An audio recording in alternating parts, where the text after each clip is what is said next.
আমি একটা কথা বলতে চাচ্ছিলাম যে আল্লাহ পাক যে আমাদেরকে জিজ্ঞেস না করেই মুসলিম পরিবারে জন্ম দিয়েছেন, এই নেয়ামতের শুকরিয়া আমরা আদায় করতে পারবো না যদি সারা জীবন সেজদায় পড়ে থাকি। এখন থেকে নিয়ে আমরা শুধু তাওহীদের অনুসারী হয়েছি, এই কৃতজ্ঞতাই আমরা আদায় করতে পারবো। আমরা দিনের জন্য কিছুই করি নাই, আমাদের দ্বারা ইসলামের বড় বড় খেদমত হচ্ছে এমন না। আবু তালেব একা যা করেছেন আমার মতো 100 জন আবু তালেব তা করতে পারে নাই, পারবে না, এটাই সত্য কথা। আবু তালেব কোন অবস্থায় করেছেন? যখন চতুর্দিক থেকে আল্লাহ নবীকে সবাই চিচি করছে, গালিগালাজ করছে, হত্যার পর্যন্ত চেষ্টা করছে। পুরো সমাজ একদিকে, আবু তালেব একাই একদিকে। তার কাছে প্রস্তাব দেওয়া হয়েছে, তোমার ভাতিজাকে আমাদের হাতে তুলে দাও, তাহলে আমরা ব্যবস্থা নিব। সে বলছে, আমি আমার ভাতিজাকে তোমাদের হাতে তুলে দিব না যতদিন না আমার দেহ মাটির তলে না যাচ্ছে। হ্যাঁ, তিনি নবীজিকে গিয়ে বলছেন, আমার বৃদ্ধ কাঁধের উপর এত বোঝা দিও না ভাতিজা, আমার বয়স হয়ে গেছে, ওরা তোমাকে বলছে তুমি দাওয়াতটা ছেড়ে দাও। তো নবীজি বলছেন, আমার ডান হাতে যদি চাঁদ এনে দেওয়া হয়, বাম হাতে সূর্য এনে দেওয়া হয়, চাচা আমি দাওয়াত ছাড়তে পারবো না। হয় আমি এই পথে দাওয়াত দিতে দিতে আমার এই দিন বিজয়ী হবে, না হলে আমি হালাক হয়ে যাব। তখন কি হলো? তখন তিনি বললেন যে ওরা তোমার দিকে আসতে পারবে না দলে দলে যতক্ষণ না আমি আবু তালেব দাফন হচ্ছি মাটির তলে। কথা বুঝতে পারছেন? এখন মূল কথাটা হচ্ছে, আমরা যারা মুসলিম পরিবারে জন্মগ্রহণ করেছি, এরপরেও আমরা তাওহীদের জ্ঞান অর্জন করছি না, শিরক থেকে দূরে থাকছি না, নামাজ পড়ছি না 5 ওয়াক্ত ফরজ নামাজ, যাকাত দিচ্ছি না, সওম রাখছি না, প্রোটেস্ট্যান্ট মুসলিম হয়েছি, Protestant version of Islam follow করছি, ইসলামের দাওয়াতের কাজ করছি না, দিনের বিজয়ের কোনো ফিকির করছি না। সত্যি কথা বলতে আমাদের দুনিয়াতে থাকাচ্ছে না থাকাই ভালো। আমরা এখন গরু ছাগল। বিশ্বাস করেন আমার কথা, আল্লাহ পাক এই শব্দই বলেছেন সূরা আরাফ, সূরা আরাফের সম্ভবত 189 নম্বর আয়াত, 189। ওয়ালাকাদ বা'দা আউযু বিল্লাহি মিনাশ শাইতানির রাজীম ওয়ালাকাদ যারানা লিজাহান্নামা কাসীরাম মিনাল জিন্নি ওয়াল ইনস। আল্লাহ পাক বলেন, আমি প্রচুর জিন আর মানুষকে দিয়ে জাহান্নাম পূর্ণ করব। বলি নাউযুবিল্লাহ। লাহুম কুলুবুন, কেন পূর্ণ করব? তাদের কি অপরাধ ছিল? কি অপরাধে করব? লাহুম কুলুবুন, তাদেরকে কলব দিয়েছিলাম, লা ইয়াফকাহুনা বিহা, বোঝার চেষ্টা করে নাই। ওয়া লাহুম আযানুন, কান দিয়েছিলাম, লা ইয়াসমাউনা বিহা, শুনে নাই। ওয়া লাহুম আ'য়ুনুন, চোখ দিয়েছিলাম, লা ইউবসিরুনা বিহা, চোখ দিয়ে দেখে নাই, কলব দিয়ে উপলব্ধি করে নাই, কান দিয়ে বলেন শোনে নাই, চোখ দিয়ে দেখে নাই। উলাইকা কাল আনআম, এরা ছিল আনআমের মতো। আনআম কি? আনআম মানে গবাদি পশু, ক্যাটলস, গবাদি পশু। শুধু তাই না, বাল হুম আদল, বরং এর চেয়েও নিকৃষ্ট ছিল। গবাদি পশুকে যে দায়িত্ব দেওয়া হয়েছে ও সেটা পালন করে। প্রত্যেক প্রাণীকে যে দায়িত্ব দেওয়া হয়েছে সেই দায়িত্ব তারা পালন করে, করে কিনা? না হলে আমরা এত বড় বড় প্রাণীর সাথে কিভাবে পেরে উঠতাম? একটা গরু নির্দ্বিধায় জীবনকে সঁপে দিচ্ছে, বিদ্রোহ করছে না, করছে? তো আল্লাহ পাক এই কথা বলছেন, উলাইকা কাল আনআম, তারা হচ্ছে গবাদি পশু, তো বাল হুম আদল, বরং তার চেয়েও নিকৃষ্ট। কারা? উপলব্ধি করে না, দেখে না, শোনে না। এখন আমাকে উত্তর দেন দেখি, আমাদের মধ্যে এখানে কোন ব্যক্তি আছেন যে চোখে দেখেন না, কানে শোনেন না, উপলব্ধি করেন না? আমরা সবাই চোখে দেখি, এই চোখে দেখি কিনা? দেখতে পাচ্ছেন তো আপনি? কানে শুনতে পাচ্ছেন কিনা? তাহলে আল্লাহ পাক কোন চোখের কথা বলছেন আর কোন কানের কথা বলছেন যেগুলো অন্ধ? বলেন। নিঃসন্দেহে অন্য একটা চোখ আছে, আরেকটা কান আছে, আরেকটা চোখ আছে, কান আছে, এটা কোথায়? কলবে। তাহলে আবু জেহেল আল্লাহ নবীকে চিনতে পারছে না, আবু বকর রাদিয়াল্লাহু আনহু চিনতে পারছেন, তাহলে দুজনের তো বাইরের চোখ একই। কোন চোখ তাহলে অন্ধ? আবু জেহেলের, যে কারণে আবু জেহেল আল্লাহ নবীকে চিনতে পারল। বলেন। এখন বলেন, মুসলমান পরিবারে জন্ম নেওয়ার পরে আমরা যারা নামাজ পড়ি না, যাকাত দেই না, রোজা রাখি না, সামর্থ্য হয়েছে হজ করি না, জুমার দিনে আসি, ঈদের দিনে আসি, হ্যাঁ, সৎ কাজে আদেশ করি না, অসৎ কাজে নিষেধ করি না, কোরআন তেলাওয়াত করা শিখি না, রাসূলের সুন্নাহ মাফিক জীবন করি না, আর অর্থনীতি রাজনীতিতে গেলাম না, ওটা গেলামই না, বাদ, ওটা তো অনেক বড় স্কেল। তাহলে আমাদের কি চোখ আসলেই আছে, কান আসলেই আছে, কলব কি আসলেই জিন্দা, না সত্যিকার অর্থে আমরা গবাদি পশু হয়ে গেছি? আত্মপর্যালোচনা করতে হয় তো। আত্মপর্যালোচনা, মোরাকাবা মানে হচ্ছে আত্মপর্যালোচনা, নিজেদেরকে নিয়ে ভাবতে হবে তো। এখন আপনি আমাকে উত্তর দেন, যেই মুসলমান নামাজ পড়ে না, রোজা রাখে না, দাওয়াতের কোনো মেহনত নাই, দিন প্রতিষ্ঠার সংগ্রাম নাই, কোরআনও তেলাওয়াত করতে জানে না, আল্লাহর পথে সদকা করে না, তাওহীদের জ্ঞান নাই, শিরকের জ্ঞান নাই, সুন্নতের জ্ঞান নাই, বেদাতের জ্ঞান নাই, ঈমান ভঙ্গের কারণ জানে না, ওযু করার মাসালাও জানে না, তো এই মুসলমান সারা বিশ্বে মার খাবে না তো কারা খাবে? আমাকে বলেন উত্তর দেন। আমার জানা নাই, আমি এগুলো বুঝি না, বুঝতে আসছি। আমি অনেক কিছুই বুঝি না, আমার বুঝের সাথে অনেক কিছু মিলে না। আমার বুঝ এইটা যে মার খাবো না তো খাবে কারা, এটা আমার বুঝ। এখনো যে আমরা বসে আছি এখানে খাই নাই, সেটাই তো আল্লাহ পাকের রহমত। অনেক আগেই তো আল্লাহর গজব আসা উচিত ছিল। নামাজ তো আগে ছেড়ে দিছো তুমি, যাকাত দাও না, রোজা রাখো না, রাসূলের সুন্নাতের কোনো খবরই নাই, প্রতিদিন ক্লিন শেভ করতেছো তুমি, আল্লাহ রাসূলের সুন্নাতকে জবাই করতেছো, প্রতিদিন করতেছো, পর্ন দেখতেছো, বাইকে করে মেয়ে নিয়ে ঘুরতেছো, ইউনিভার্সিটিতে গোল হয়ে বসে আসো, মেয়েদের সাথে আঙ্কি মারতেছো, sorry for my language, available তো হচ্ছে, অ্যাভেলেবল, মেয়েরা জেনা করতেছে, বহু ছেলে পেলে। এখন বিয়ে তো কঠিন, এই জন্য এই পথটা বেছে নেয়, এই পথটা সহজ। 5 দিন 7 দিন একটা মেয়ে কিনে ঘুরলে দেখা যায় যে ওই বিছানায় চলে যাওয়া যায়। এখন তো এই যুগ চলতেছে। আগেকার সেই যুগ নাই তো, যে চিঠি দিয়ে প্রেম করে, লম্বা প্রেম হয়, পরে বিয়ে হয়। এখন সব দৈহিক সম্পর্ক, 1 মাস একজনের পিছনে, ওটা হয়ে গেছে, আরেক পরের মাসে আরেকটার পিছনে। ইউনিভার্সিটিতে জেনা আর জেনা, জেনা আর জেনা। এমনকি চাকরি ক্ষেত্রেও ফ্রি মিক্সিং, অফিস আদালত, কোর্ট কাচারি, রাজনৈতিক মিছিলে পর্যন্ত ছেলে মেয়ে একসাথে সামনাসামনি, সব জায়গায় এগুলো অধিকার। এই ফ্রি মিক্সিং এর কারণে কি হয়েছে, আমরা জেনাটাকে উন্মুক্ত করে ফেলেছি। এখন আপনি বলেন যে, আমাকে বুঝান যে এইরকম অবস্থায় মুসলমানদের উপরে যদি বিপর্যয় না আসে, কোন সময় আসবে? আসে নাই, আল্লাহ পাকের খাস রহমত। হয়তো আল্লাহ পাকে এখন পর্যন্ত সুযোগ দিয়ে রেখেছে। উপলব্ধি যে সবাই করে না এমনও না, বহু মানুষ উপলব্ধি করে, কিন্তু তাদের সংখ্যা নিতান্তই কম। আর তাদের মধ্যে আবার বিভক্তি আছে, অনৈক্য আছে, আপোষে হিংসা বিদ্বেষ পরশ্রীঘাতকতা আছে, তারা আবার ইউনাইটেড না। তো বদরগঞ্জবাসীর জানা উচিত যে বদরের যুদ্ধ হয়েছে 2য় হিজরিতে। কত হিজরি? 2য় হিজরিতে। আল্লাহ নবী সাল্লাল্লাহু আলাইহি ওয়াসাল্লাম এই চাচার সংসারে মানুষ হয়েছেন প্রায় 53 বছর পর্যন্ত। এই চাচাই তাকে বিয়ে দিয়েছেন 25 বছর বয়সে। তার আগে চাচার ব্যবসা তিনি সামলেছেন। ওই ব্যবসার এক কাফেলা খাদিজা রাদিয়াল্লাহু আনহার অর্থ ছিল।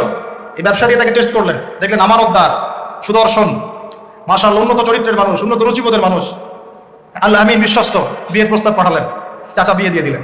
তার সাথে খাদিজা রাদিয়াল্লাহু আনহার সাথে। তখন তার বয়স কত ছিল? 25। তার বয়স কত? 40।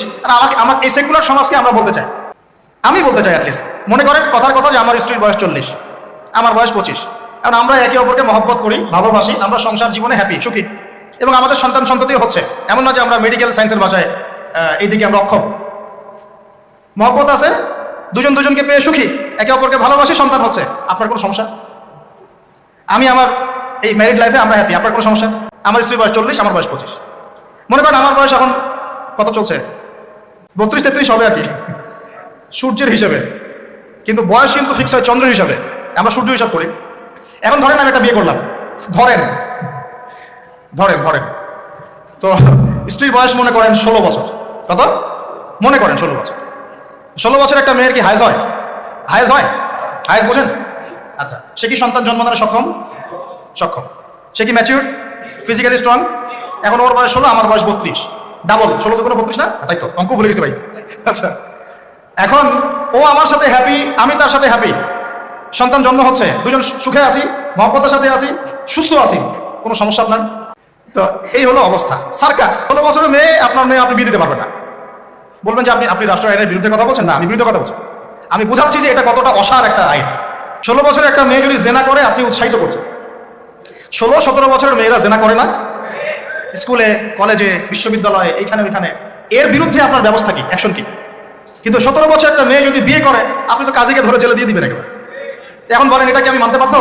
এখন জোর করে চাপাই দিলেন, ল করে দিলেন, মানতে বাধ্য হয়ে গেলাম। তা আসলে কি কোরআন সুন্নাহ সমর্থিত হলো? এখন জবাব দিবেন আল্লাহর কাছে আপনি? জনগণ কিছুই বলতে পারবে না। আমরা শুধু জ্ঞানতাত্ত্বিক একটা ডিবেট করলাম এবং আপনাকে দেখালাম যেটা অসার। তারপরেও যেটা হয়েছে হোক, অ্যাটলিস্ট বিয়েটা সহজ করলে ভালো হতো। বিয়েটা কঠিন হয়ে গেছে, এই জন্য এটা জেনার রাস্তা বেছে নেয়। তো আমরা জেনাকে উস্কে দিচ্ছি। আরে ভাই, 16-17 বছর তো দূরের কথা, এখন 13-14 বছরের মেয়েরাই দেখবেন ঠিক নাই। আপনি মনে করেন এখনকার স্কুল কলেজের মেয়েগুলো খুব দুধে দেওয়া বুঝি কথা? যখন 15 বছর আগে যে যুগটা ছিল, 20 বছর আগে, আর এখন তো আর অনেক আপডেটেড। এখন ওরা ওইসবে বিশ্বাসী না। গল্প করে যে কার কয়টা। কোনো ভাই হাসেন না, কোনো ক্ষেত্রে মাদ্রাসাও এর থেকে মুক্ত হয় নাই। আমাদের দিকেও তো বলতে হবে, ইনসাফ করতে হবে। তো বহু মাদ্রাসাতেও জেনার ঘটনা ঘটছে এখন, কারণ এটা পর্নোগ্রাফির যুগ। কিসের যুগ? একজন টিচার যদি কোরআনে হাফেজ হয়, আলেম হয়, এবং একই সাথে যদি পর্নে এডিক্টেড হয়, সেই ব্যক্তির দ্বারা ধর্ষণ হতে পারে, যদিও সে হাফেজ, যদিও সে আলেম, যদিও সে দায়ী, হুয়েভার হি ইজ। এরকম ঘটনা ঘটছে। কোনো ক্ষেত্রে ছেলের সাথে জেনা পর্যন্ত হচ্ছে। হয়নি ভাই? আমি কি বানায় কথা বললাম? যেই করুক এটা পাপ। শাস্তিও আবার কি? ধর্ষণের শাস্তি কি? ইসলামের শাস্তি কি? মৃত্যুদণ্ড। কয়টা কার্যকর করতে পারবেন আপনি? তো সব দিকে সমস্যা। আমি যে পয়েন্টে আছে এখানে চলে আসেন। এখানে সাউন্ড বন্ধ করেন। সেটা হলো, তার বয়স তখন 40, আমাদের নবীজির বয়স 25। ম্যারিড জীবনে হ্যাপি, 6টা সন্তান হয়েছে। কয়টা? আর নবী সাল্লাল্লাহু আলাইহি ওয়াসাল্লাম খাদিজা রাদিয়াল্লাহু আনহার কাছ থেকে যে মমতা, যে ভালোবাসা, যে সাপোর্ট পেয়েছেন, এটা বিরল। এই যুগে এমন মেয়ে পাওয়া হয়তো বা সম্ভব, কারণ এই যুগে তো আমরাও সাহাবীদের মতো না। আমরা যদি সাহাবীদের মতো না হতে পারি, আমরা মহিলা সাহাবীদের মতো স্ত্রী আশা করি কিভাবে? তো বিয়ে হলো মাশাআল্লাহ। এখন নবী সাল্লাল্লাহু আলাইহি ওয়াসাল্লামের কাছে সমাজের জাহিলিয়াত ভালো লাগে না। বোঝার চেষ্টা করি, কি জাহিলিয়াত ভালো লাগে না? তিনি দেখেন যে মক্কার মানুষ মূর্তি পূজা করে, তিনি দেখেন মক্কার মানুষ সুদ খায়, মক্কার মানুষ জেনা করছে, মাদক খাচ্ছে, হানাহানি মারামারি কাটাকাটিতে আছে, তার এগুলো ভালো লাগে না। তিনি এখান থেকে সরে যান, দূরে দূরে থাকেন, দূরে দূরে থাকেন। হেরা পাহাড় আছে, হেরা গুহা, ওই পর্বতের গুহায় তিনি একা একা নির্জনতা অবলম্বন করেন। কারণ যখন আপনি একটা ভালো রাস্তায় থাকবেন, সমাজের অন্যান্য খারাপ বিষয়গুলো আপনার পছন্দ হবে, নিজে থেকে ভালো লাগবে না। এই যে আপনি আমি যতটুকু ইমানদার, পাশে কনসার্টের গান কানে আসলে আপনার খারাপ লাগে না? লাগে তো, আপনি বুঝতে পারেন না? চোখের মধ্যে খারাপ কিছু পড়ে গেলে আপনার খারাপ লাগে, মনে হয় যেখান থেকে চলে যেতে পারলেই বাঁচি। আপনি বাসে যাচ্ছেন, দেখলেন যে ড্রাইভার গান ছেড়ে দিল, দিদি তেরা দেবার দিওয়ানা, আর বাসে কেন জানি এইসব গানই বাজে। আমরাই নাকি ভাষার জন্য আবার যুদ্ধ করেছি, লজ্জা আমাদের। আমরাই নাকি ভাষার জন্য রক্ত দিয়েছি, কিন্তু আমাদের সব কেন জানি হিন্দি সংস্কৃতি। হ্যাঁ, তো কত বড় ভণ্ডামি আমাদের মধ্যে আছে দেখেন। ভাষার জন্য আমরা লড়াই করেছি, জীবন দিয়েছি, গর্বের, এটা অবশ্যই আমাদের জন্য গর্বের। কিন্তু আমাদের ঘরে ঘরে এখন হিন্দি কেন? ঘরে ঘরে হিন্দি কেন? তাহলে আমরা কি এটা কি দিবস পালন করার বিষয়, না আদর্শ লালন করার বিষয়? কোর্ট কাচারি অফিস আদালত সবকিছুর ভাষা হচ্ছে ইংরেজি, ওখানে বাংলা চলে না কেন? আমরা কি ইংরেজির জন্য যুদ্ধ করেছি? এই উপমহাদেশ 200 বছর শাসন করেছে ব্রিটিশরা, ওরা চলে গেছে, 200 বছর পিটিয়েছিল খুব আমাদেরকে, তারপর আমাদের বাপদাদারা যুদ্ধ করে ওদের এখান থেকে তাড়িয়ে দিয়েছে। কিন্তু ওরা চলে গেলেও ওদের কোনো সুন্নত নিয়ে যায় নাই, ওদের সব সুন্নত দিয়ে গেছে। কোর্ট কাচারির সুন্নত দিয়ে গেছে, অর্থনৈতিক ব্যাংকিং সুন্নত দিয়ে গেছে, রাজনৈতিক সুন্নত দিয়ে গেছে, এমনকি পোশাক আশাকের সুন্নতও দিয়ে গেছে, এমনকি বাথরুমের টয়লেট ওইটাও দিয়ে গেছে। সবখানে এখন হাইকমোড ব্রিটিশ ইংলিশ। ওরা কি আসলেই চলে গেছে? আর আমরা কি আসলেই স্বাধীন? কে বলবে এগুলো আর কে ভাববে? আর মানুষ এগুলো কবেই পজিটিভলি নেওয়ার চেষ্টা করবে আল্লাহ ভালো জানেন। বাট আমরা বলে যাচ্ছি ইনশাল্লাহ একদিন না একদিন ইসলাম হবে। আল্লাহ পাক যেন সহজ করেন এবং কবুল করেন। এখন কথা হচ্ছে যে তিনি দেখেন আরবের লোকজন সুদ খায়, মদ খায়, জেনা করে ইত্যাদিতে, তিনি একা একা থাকা শুরু করলেন। একা থাকতে থাকতে ওই সময় তিনি যেভাবে ইবাদত করতে পারতেন সেভাবে ইবাদত করেছেন। আগেও ইবাদতের কিছু সিস্টেম ছিল, কারণ আরবের মানুষরা দাবি করতো তারা হচ্ছে মিল্লাত ইব্রাহিমের উপর আছে, বিকৃত, কিন্তু ওরা মনে করতো আমরা ইব্রাহিমের ধর্মের উপরেই আছি। এখন 40 বছর বয়সে নবী সাল্লাল্লাহু আলাইহি ওয়াসাল্লামের কাছে প্রথম ওহীটা চলে আসলো। প্রথম ওহী কি ছিল ভাই? কোন সূরা? সূরা আলাকের কত নম্বর আয়াত? প্রথম আয়াতটা, প্রথম ওহীটা কি সংক্রান্ত ছিল? নামাজ পড়ো, রোজা রাখো, হজ করো, যাকাত দাও, মূর্তি পূজা করো না। কি বলেছেন আল্লাহ পাক? ইকরা বিসমি রাব্বিকাল্লাযী খালাক। হে নবী, কথাটা বুঝুন, হে নবী মুহাম্মদ সাল্লাল্লাহু আলাইহি ওয়াসাল্লাম, আপনি যেগুলো দেখে ব্যথিত, যে সমাজটার এই যে জাহেলিয়াত আপনি দূর করতে চান, যাদেরকে নিয়ে আপনি চিন্তাগ্রস্ত, আপনার কাছে ভালো লাগে না এই জাহিলিয়াতগুলো, এগুলোকে দূর করতে হলে আগে পড়াশোনা করতে হবে, জ্ঞান লাগবে। আগে কি লাগবে? ওই জায়গায় মুসলমানরা পিছিয়ে পড়ার কারণে আজকে এই অবস্থা আছে। দুজনের বুঝে আসছে, দুজন ঠিক বলছে। ওই ইকরা বিসমি রাব্বিকাল্লাযী খালাক, এই পড়াশোনা থেকে আমরা পিছিয়ে পড়েছি বলেই আমাদের আজকে অবস্থা আছে। বলছেন, এখন বলবেন যে আমরা তো পড়াশোনা করছি, সাক্ষরতার হার তো আমাদের 80, 67, 77 এরকম আর কি। তো সত্যিই কি পড়ছি? ইকরা বিসমি রাব্বিকাল্লাযী খালাক অর্থ হচ্ছে পড়ুন আপনার রবের নামে, যিনি আপনাকে, যেই জ্ঞান আপনাকে আপনার স্রষ্টার দিকে নিয়ে যাবে সেটাই তো জ্ঞান। এখনকার আমাদের জ্ঞানগুলো কি সত্যি আমাদেরকে আল্লাহর দিকে নিয়ে যাচ্ছে নাকি আল্লাহ থেকে দূরে সরাচ্ছে? তাহলে বোঝেন। এখন আপনি যদি বলেন যে তাহলে কি আপনি শুধু মাদ্রাসা শিক্ষাকেই সমর্থন করছেন, জেনারেল শিক্ষা সমর্থন করছেন না? আমি বলবো না, আমি নিজেও জেনারেল শিক্ষিত একজন মানুষ, আমরা অনার্স মাস্টার্স করেছি এবং আমরা কখনো সেকেন্ড হইনি আলহামদুলিল্লাহ, কয়েকবার ছাড়া। তো আমরাও জানি ব্যাপারগুলো কি। আমরা জেনারেল শিক্ষার উপকারী শিক্ষাগুলোকে সমর্থন করি, কিন্তু কোরআন এবং সুন্নাহ ইসলামের মূল শিক্ষাটাকে বাদ দিয়ে এই জেনারেল শিক্ষা আমার কোনো উপকার করবে না।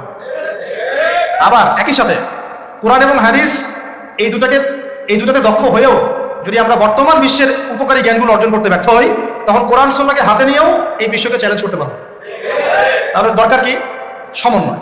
এই সমন্বয় হওয়া উচিত ছিল আজকে থেকে 50 বছর আগে। এখন আমাদেরকে এগুলো নিয়ে কথা বলতে হচ্ছে, এটাই দুঃখজনক। যেখানে শিক্ষা প্রতিষ্ঠান আছে, রাষ্ট্রীয় নিয়ন্ত্রণাধীন প্রতিষ্ঠানে হয়তো আপনি ইন্টারফেয়ার করতে পারবেন না, কিন্তু ব্যক্তিগত উদ্যোগে যত শিক্ষা প্রতিষ্ঠান আছে এগুলোতে ইসলামিক শিক্ষা এবং জেনারেল শিক্ষা দুটাকে সমন্বয় করার চেষ্টা করে। আল্লাহ পাক তৌফিক দান। দেখবেন আগামী 10 বছরের মধ্যে একটা আলোকিত প্রজন্ম গড়ে উঠবে ইনশাআল্লাহ। আমার ছেলে বাংলা, ইংরেজি, অঙ্ক সব শিখবে, এদিকে হাফেজে কোরআন হবে, আরবি ভাষা শিখবে, আরবি ব্যাকরণ শিখবে, হাদিসের ইবারত পড়ার যোগ্যতা অর্জন করবে, মোতালা করবে। মাশাআল্লাহ, একদিন দেখা যাবে সে কোরআন সুন্নাহর জ্ঞানেও দক্ষ হয়েছে, এদিকে সে ডক্টর হয়েছে, মাশাআল্লাহ, সে ইঞ্জিনিয়ার হয়েছে, পাইলট হয়েছে, সেনাবাহিনীর মেজর কর্নেল হয়েছে। সম্ভব না? অনেক ডক্টর দেখবেন যে 50 বছর বয়স হওয়ার পরে ইসলামের দিকে এসে চর্চা করা শুরু করে, তারপরে দিনের দিকে হেদায়েত হয়ে দিনের উপকারে কাজ করছে।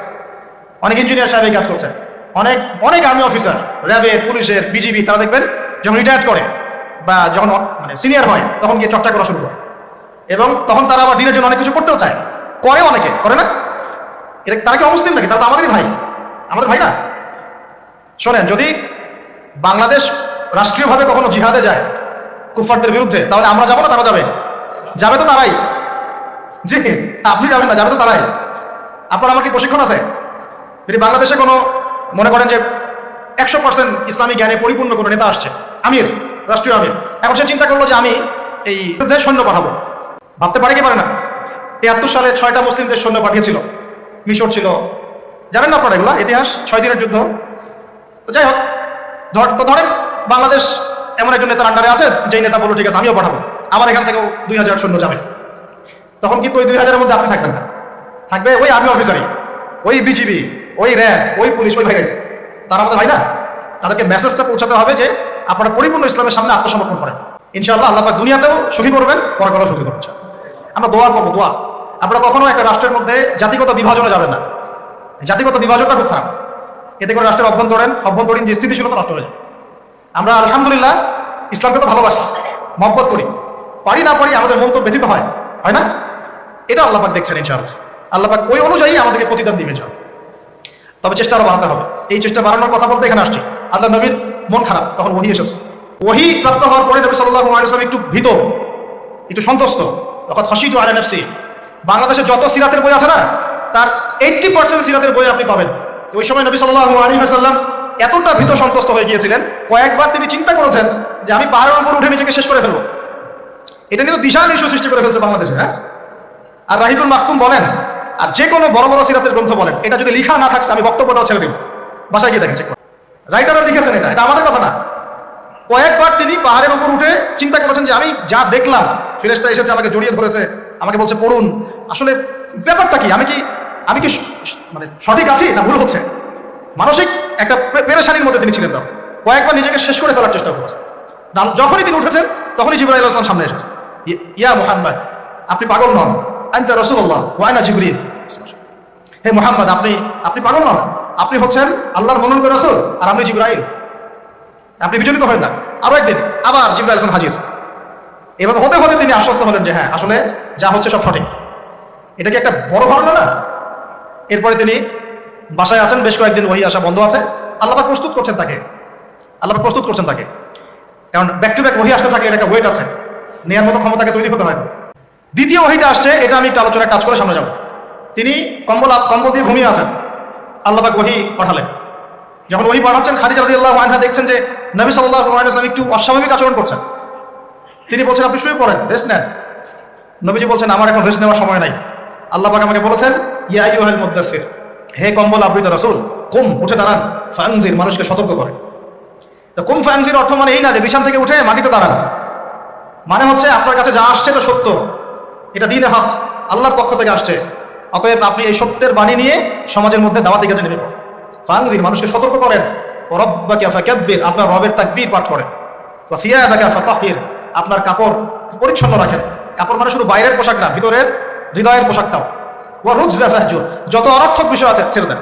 কিছু পাওয়ার আশায় আপনি কাউকে সাদকা করেন না, কারো কাছে কিছু পাওয়ার আশায় আপনি সাদাকা করেন না, বরং আপনার রবের জন্য আপনি সবর করেন। কত গভীর কথা। এটা নিয়ে কিন্তু আলোচনা খুব বেশি হয় না। আমরা আলোচনা করি প্রথম ওহীটা কি ছিল, এটা দ্বিতীয় ওহী ছিল। উঠুন, সতর্ক করুন। আপনি যা ভাবছেন এরকম কিছু না, আপনি নবী, আপনি শেষ নবী। এই মহাবিশ্বে আপনার মতো কোনো নবী আসে নাই, আপনি সর্বশ্রেষ্ঠ নবী, আপনি সর্বশ্রেষ্ঠ আখলাকের অনুসারী, আপনার উম্মত হচ্ছে সর্বশ্রেষ্ঠ উম্মত। আপনি উঠুন, মানুষকে সতর্ক করুন, কাপড় পবিত্র রাখুন, অনর্থক বিষয় ছেড়ে দেন, আল্লাহর জন্য সবর করেন, আল্লাহর জন্য তাকবীর পাঠ করেন, আল্লাহু আকবার। এই শুরু হলো মিশন। এই মিশন শুরু হওয়ার পরে 13 বছর, কয় বছর ভাই? 13 বছর মক্কায় তিনি প্রথম 3 বছর গোপন দাওয়াত দিয়েছেন, তারপরে প্রকাশ্য দাওয়াত দেওয়া শুরু করেছেন। এই প্রকাশ্য দাওয়াত যখনই দেওয়া শুরু করেছেন, ব্যাস সমাজে কনফ্লিক্ট লেগে গেল, হক আর বাতিলের লড়াই। তিনি যাদেরকে নিয়ে দাওয়াত দিচ্ছেন, আবু বকর সিদ্দিক, উসমান বিন আফফান, আব্দুর রহমান বিন আউফ, তালহা বিন উবাইদুল্লাহ, সাদ ইবনে আবি ওয়াক্কাস, বেলাল ইবনে রাবাহ, আব্দুল্লাহ বিন মাসউদ, এরকম সাহাবী 40 জন বা 80 জন। আর নিজের ঘরে আছে স্ত্রী আলী ইবনে আবি তালেব, যায়েদ ইবনে হারেসা, জাফর বিন আবি তালেব। আর এই দাওয়াত যখন চলতে লাগলো, সমাজের মানুষ প্রকাশ্য রূপ যখন ধারণ করলো, এই পক্ষে আছে আবু জাহেল, আবু লাহাব, উতবা, শাইবা, রাবিআ, আশরাক বিন শারিক, এরকম কিছু মানুষ। ঠিক আছে, এমন কনফ্লিক্ট যে এটা কিছুতেই মিউচুয়াল হচ্ছে না, কিছুতেই হচ্ছে না। সিরাত পড়তে হবে আপনাদেরকে, একটা লেকচারে সবকিছু তো বলা যাবেই না, সময় আমাদেরকে অ্যালাউ করবে না, পাশাপাশি আমারও এনার্জি কুলাবে না। ঠিক আছে, এমন কোনো কষ্ট নাই যা তাকে দেওয়া হয় না, সাহাবীদেরকে দেওয়া হয় না। অর্থনৈতিক বয়কট, উত্তরাধিকার থেকে বঞ্চিত করা, বাড়ির থেকে পিটিয়ে বের করে দেয়া, হ্যাঁ, উল্টা ঝুলায় লটকায় রাখা, আমাদের রিমান্ডগুলোর মতো, শারীরিক নির্যাতন, মানসিক কষ্ট তো আছেই, তো মানসিক কষ্ট তো আছেই, বলার তো অপেক্ষা রাখে না। তারপরে কেউ বেচাকেনা করবে না, চলাফেরা করবে না, সামাজিক বয়কট, রাস্তা দিয়ে গেলে মানুষ টিটকারি মারে, যে পাগল যাচ্ছে, এই যে জাদুঘর যাচ্ছে। ব্যাপারটা বোঝার চেষ্টা করেন, মানে এমন কোনো নির্যাতন নাই যা করা হয় নাই। আমি ক্ষুদ্রকারে দেখেছি প্রায় 14 বা 15 বার আল্লাহ নবী সাল্লাল্লাহু আলাইহি ওয়াসাল্লামকে হত্যা করার চেষ্টা করা হয়েছে, প্রায় 14-15 বার তাকে হত্যা করার চেষ্টা করা হয়েছে। আর তাকে সারা জীবনে প্রায় এরকম 15-16টা গালি খেতে হয়েছে সারা জীবনে। কাকে খেতে হয়েছে? যে মানুষের আগেও কোনো গুনাহ নাই, পরেও কোনো গুনাহ নাই, যিনি সব কষ্ট করছেন শুধু উম্মতের জন্য, কারণ তিনি তো মাকামে মাহমুদে যাবেন, জান্নাতুল ফিরদাউসের আলায় যাবেন। তার কি নিজের জন্য এই কাজগুলো করা? 13টা বছর যখন মক্কায় এভাবে নির্যাতিত হতে হলো, এই যে বলা হচ্ছে সাহাবীদেরকে গলায় দড়ি দিয়ে রাস্তায় হেঁচড়ে নিয়ে আসা হয়েছে, উত্তপ্ত বালুর মধ্যে শুয়ে উপরে পাথর চাপা দেওয়া হয়েছে, আগুনের কয়লা জ্বালিয়ে দেওয়া হয়েছে, উপরে শুয়ে দেওয়া হয়েছে, গায়ের চামড়া এবং গোশত, চর্বি এগুলো গলে গলে কয়লা নিভে গেছে। আমরা কি একটু ইমাজিন করতে পারি? বাচ্চাকে নিয়ে দৌড়াচ্ছে, বোনদের অবস্থা, ভাইদের অবস্থা, কিছুটা আজ করতে পারেন কি? আসলে কি হয়েছিল 1400 বছর আগে? এগুলোই হয়েছে। এগুলো ইসলামের চিরায়ত সুন্নত, হকপন্থীদের উপর এগুলো আসবেই। যদি না আসে, ওয়াল্লাহি আপনি হকপন্থী না, ওয়াল্লাহি আপনি হকপন্থী না। আপনি প্রোটেস্ট্যান্ট ভার্সন অফ ইসলামে আছেন অথবা মডারেট ইসলামে আছেন, এটাও ঠিক ওটাও ঠিক, আমি মাঝামাঝি থাকবো। আমি এটা ফখর করে বলছি না। পশ্চিমের কয়েকটা কান্ট্রি থেকে আমাকে অফার করা হয়েছিল মালয়েশিয়া সফরের পরে, যে আমাদের এখানে আসেন, দাওয়াতি কাজ করেন, মানে দাওয়াতি কাজ করেন মানে কনফারেন্স, এইভাবে কনফারেন্স করেন। মালয়েশিয়া যেমন হয়েছে আমরা আয়োজন করতে যাচ্ছি, 7 দিনের জন্য আসেন, 3 দিনের জন্য আসেন, ঠিক আছে? তা আমি বললাম যে আমার লেকচার কি শুনছেন কোনদিন আপনারা?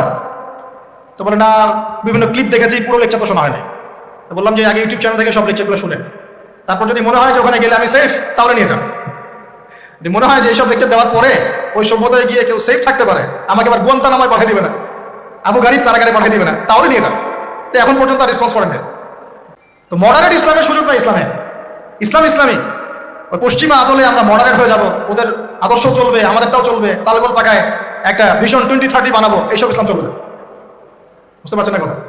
ইসলাম চির প্রাচীন, চির নতুন, চির আধুনিক, এর কোনো ব্যতিক্রম ব্যত্যয় নাই। ওর মূলনীতির কোনো পরিবর্তন হবে না, ওর মূলনীতি জায়গায় থাকবে, কিন্তু হয়তো প্রযুক্তিগত উন্নয়ন হতে পারে, শাখা প্রশাখাগত কিছু পুরোই পার্থক্য আসতে পারে, কিন্তু আসলে কোনো পার্থক্য আসবে। তো যে কথাটা বলেছি, এটা চিরায়ত সুন্নত, যে নির্যাতনটা মক্কায় হয়েছে। যদি না হয়, বুঝে নেবেন যে আপনার বা আমার ইসলামিক চলাফেরার মধ্যে কোনো একটা ল্যাকিংস আছে, বা আমরা Protestant version of Islam follow করছি। এটা হচ্ছে মুযাবযাবিনা বাইনাহুম, মানে এদিকেও না ওদিকেও না, দুটার মাঝখানে। আল্লাহ রাসূল সাল্লাল্লাহু আলাইহি ওয়াসাল্লাম বলেছেন, একটা হাদিস বলি তাহলে আপনি বুঝে নেবেন যে আমরা আসলে কোন জায়গায় আছি। এরপরে আমি সামনে যাচ্ছি, তারপরে বদরগঞ্জে আসবো ইনশাআল্লাহ, ঠিক আছে? একটু মনোযোগ ধরে রাখেন। কি বললাম? হাদিসটা কি? সহিহ মুসলিমের হাদিস। রাসূলুল্লাহ সাল্লাল্লাহু আলাইহি ওয়াসাল্লাম বলেছেন, ক্বালা নবী সাল্লাল্লাহু আলাইহি ওয়াসাল্লাম, মান রাআ মিনকুম মুনকারান, তোমাদের মধ্যে যে কেউ যদি কোনো অন্যায় গর্হিত কাজ দেখে, ফালইউগাইয়ির বিয়াদিহি, সে যেন তার হাত দিয়ে এটাকে প্রতিহত করে। বলেন এই লেভেলে আমরা কয়জন আছি? 0.00001%। মান রাআ মিনকুম মুনকারান ফালইউগাইয়ির, সে যেন পরিবর্তন করে। এমন না যে সামর্থ্য হলে পরিবর্তন কইরো, মানে যাদের হাত দিয়ে প্রতিহত করার ক্ষমতা আছে তারা যেন অবশ্যই হাত দিয়ে প্রতিহত। এখানে ধরেন একটা জিনা হচ্ছে, নাউজুবিল্লাহ, বা একটা নোংরামি হচ্ছে, ফাহেসা কোনো কাজ হচ্ছে, এখানে যদি সর্বোচ্চ দায়িত্বশীল তিনিও এখন গিয়ে কিছু বলার অধিকার রাখেন না। বলতে গেলে তিনি 10 বার চিন্তা করেন যে বললে কি হইতে, তাই না বিষয়টা? বাজারের মধ্যে ধরেন সুদের একটা জুয়া হচ্ছে, কেউ কিছু বলতে পারে না। মসজিদ এখানে ধরেন পাশের বাসায় বিয়ের অনুষ্ঠান হচ্ছে, আর বিয়ে মানেই তো জেনা দিয়ে শুরু হলো, ধুমধারাক্কা গান বাজতেছে, আর ঢাকা শহরে বিশ্বাস করেন না এই অত্যাচারে থাকা যায় না। মানে একটা ফ্ল্যাট ধরেন 14 তলা বা 10 তলা, তো এই 10 তলার মধ্যে 5 তলার সদস্যের বিয়ে, ও ছাদটা হায়ার করে নিল, নিয়ে এমন জোরে ধুমধারাক্কা মিউজিক শুরু করবে যে পুরো এলাকার প্রত্যেকটা ঘরে ঘরে যেন সাউন্ড আছে, মানে ওর উপর যেন ওয়াজিব করা হয়েছে সবার কানে গান বাজনা পৌঁছায়। কিন্তু কিছু করার নাই, আপনি বলতে চান উল্টা আপনার উপর চড়া হবে, হুজুর আসছে বেশি বেশি পড়ে, আমরা আর মুসলমান না, আমরা আর ইসলাম ফলো করি না বলতে আসছে। আপনি বাসায় যান, নিজের ঘর ঠিক করেন, এ করবেন। তো হাদিসের এই শব্দের বাক্যের আওতায় আমরা আছি কিনা একটু ভাবেন। ওয়ামান লাম ইয়াস্তাতি, যদি এভাবে কেউ প্রতিহত করতে না পারে, দ্বিতীয় সেন্টেন্স হাদিসের, ফালইয়ুগাইয়ির বিলিসানিহি, সে যেন তার জবান দিয়ে প্রতিহত করে। আজকে জবান দিয়েও কি মানুষ প্রতিহত করছে? বরং চোখের সামনে জুলুম দেখছে। এরপরেও কিছু মানুষ মাজলুম ভাইদের বিপক্ষে অবস্থান নিয়ে ফতোয়াবাজি শুরু করেছে বাংলাদেশে। আমি বলেছি আপনারা মুনাফিক তখনই চিনতে পারবেন যখন অন্য একটা সংকটময় অবস্থায় থাকে, তার আগে চিনতে পারবেন। এরাই কয়দিন আগে আমাদেরকে খারেজি বলতো, যারা এখানে মাজলুমদের বিপক্ষে ফতোয়া দিচ্ছে, ঘুরিয়ে ফিরিয়ে বলার চেষ্টা করছে। আমি আল্লাহর কসম করে বলছি, তো এদের ইমানি লেভেল তো তলানিতে আছেই, ইতিহাসের সামান্যতম জ্ঞান এদের মধ্যে নাই। আপনারা অনেক বইপত্র বাজারে পাবেন, বাসায় গিয়ে পড়াশোনা করে দেখেন, বা ইনশাল্লাহ আমরাও কিছু নিয়ে আসার চেষ্টা করব। আপনাদেরকে দেখাবো যে এই ধরনের সংগঠনগুলো যখন তৈরিও হয় নাই, কিয়ামতের মাঠে দেখে নিয়েন জাহান্নাম উদ্বোধন হবে এক শ্রেণীর আলেম দিয়ে। জাহান্নাম কিন্তু উদ্বোধন হবে, এই হাদিসটা জানেন না আপনারা? ওলামায়ে কেরাম, আপনারা তো আমার চেয়ে অনেক ভালো জানেন। প্রথমে একজন শহীদ, কি করছো? জীবন দিয়ে দিছি, শহীদ হয়ে গেছে। ভুল, ক্যাযিব, মিথ্যা কথা বলছো। এই জন্য শহীদ হয়েছিলে যাতে মানুষ তোমাকে বড় বীর বলে, আমার জন্য তুমি জীবন দাও নাই, যাও জাহান্নামে। আরেকজন কি করেছো? অনেক দান করেছি, মানুষ দানবীর বলে। আল্লাহ বলছেন যে মিথ্যা বলছো, মানুষ যেন দানবীর বলে এই জন্য দান করেছে। দান করার সময় সতর্ক থাকেন, লোক দেখা দান করেন না। আর ইলেকশনের আগে আগে তো দানটা বেশি করেন আপনারা। তা আমরা এই সুযোগটা নিবো, অবশ্য আমরা বেশি বেশি দান নিবো এখন তাদের কাছ থেকে, ঠিক আছে? তাদেরকে ইনভাইট করবো আর দান বেশি করে দিব, ভুলেও না, এই কাজ ভুলেও করবেন না। রিক্সাওয়ালা ভাইয়ের কাছ থেকে সৎকা নেবেন 10 টাকা, মুচি ভাই, তরকারিওয়ালা, ভ্যান চালক, এদের কাছ থেকে হালাল টাকা থেকে টাকা নেন। ওই ব্যারাট মসজিদ থেকে দিন প্রচার হবে, আর হারাম টাকার এসি মসজিদ থেকে দিনের কোনো প্রচার হবে। বাংলাদেশে এসি মসজিদ অভাব নাকি? আমার কথা রাগ করতেছে নাকি? বাংলাদেশে এমন অনেক মসজিদ আছে কোটি কোটি টাকার প্রজেক্ট, ঠিক শেষ জামানার হাদিসের মতো। নবীজি বলেছেন শেষ জামানায় কিছু মসজিদ হবে চাকচিক্যময়, একদম গর্জিয়াস, হেদায়েত উঠে যাবে। পরের লাইন হচ্ছে হেদায়েত উঠে যাবে, ওঠে নাই? নামাজ শেষ, মসজিদ বন্ধ। মসজিদে খাদেমদের মাঝে মাঝে অস্থিরতা দেখলে মনে হয় যে বাসায় গিয়ে সুন্নতটা পড়ে, এখানে পড়ার দরকার নেই, বিরক্ত হচ্ছে মনে হয়। নামাজ শেষ হওয়ার পর তাড়াতাড়ি এসি বন্ধ করতেছে, লাইট অফ করতেছে, ফ্যান অফ করতেছে, তাই তাড়াতাড়ি যান, বিল উঠতেছে। আল্লাহ আমাদেরকে বোঝার তৌফিক দান করুন।